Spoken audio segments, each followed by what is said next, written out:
paghahanap nila ng mga halaman ng raspberry. Nagpatuloy ang dalawa hanggang sa makarating sila sa parte ng gubat na puno ng iba't ibang mga berry. Mga elderberry, mga bilberry, mga blueberry, pero walang mga raspberry.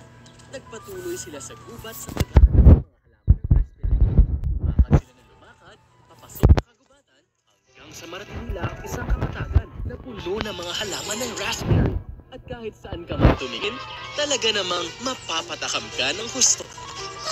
Hindi ako makapaniwala! Napakadami magagandang halaman ng raspberry kahit saan!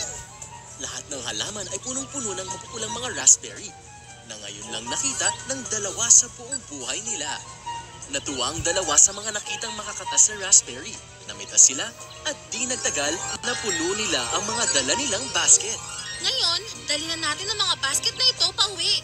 Teka! Sandali! Mamitas pa tayo ng marami bago tayo umuwi. Kaya namitas pa sila ng maraming makakatas na raspberry at pinuno nila pati ang apron nila. At pagkatapos ay nagsimulang umuwi. Sila ay may hawak na tig-isang basket sa isang kamay at puno rin ang apron nila habang sila ay papauwi. Naglakad sina Chloe at Zoe pero naligaw sila. Hindi pa sila nakakarating sa pinakaloob ng kagubatan. Wala silang makitang kalsada o daanan na maghahatid sa kanila pauwi. At ang masama pa nito, nagsisimula na ang paglubog ng araw. Mahaba na ang anino ng mga puno at nagsisipagliparan na ang mga ibon papalik sa kanilang mga tirahan.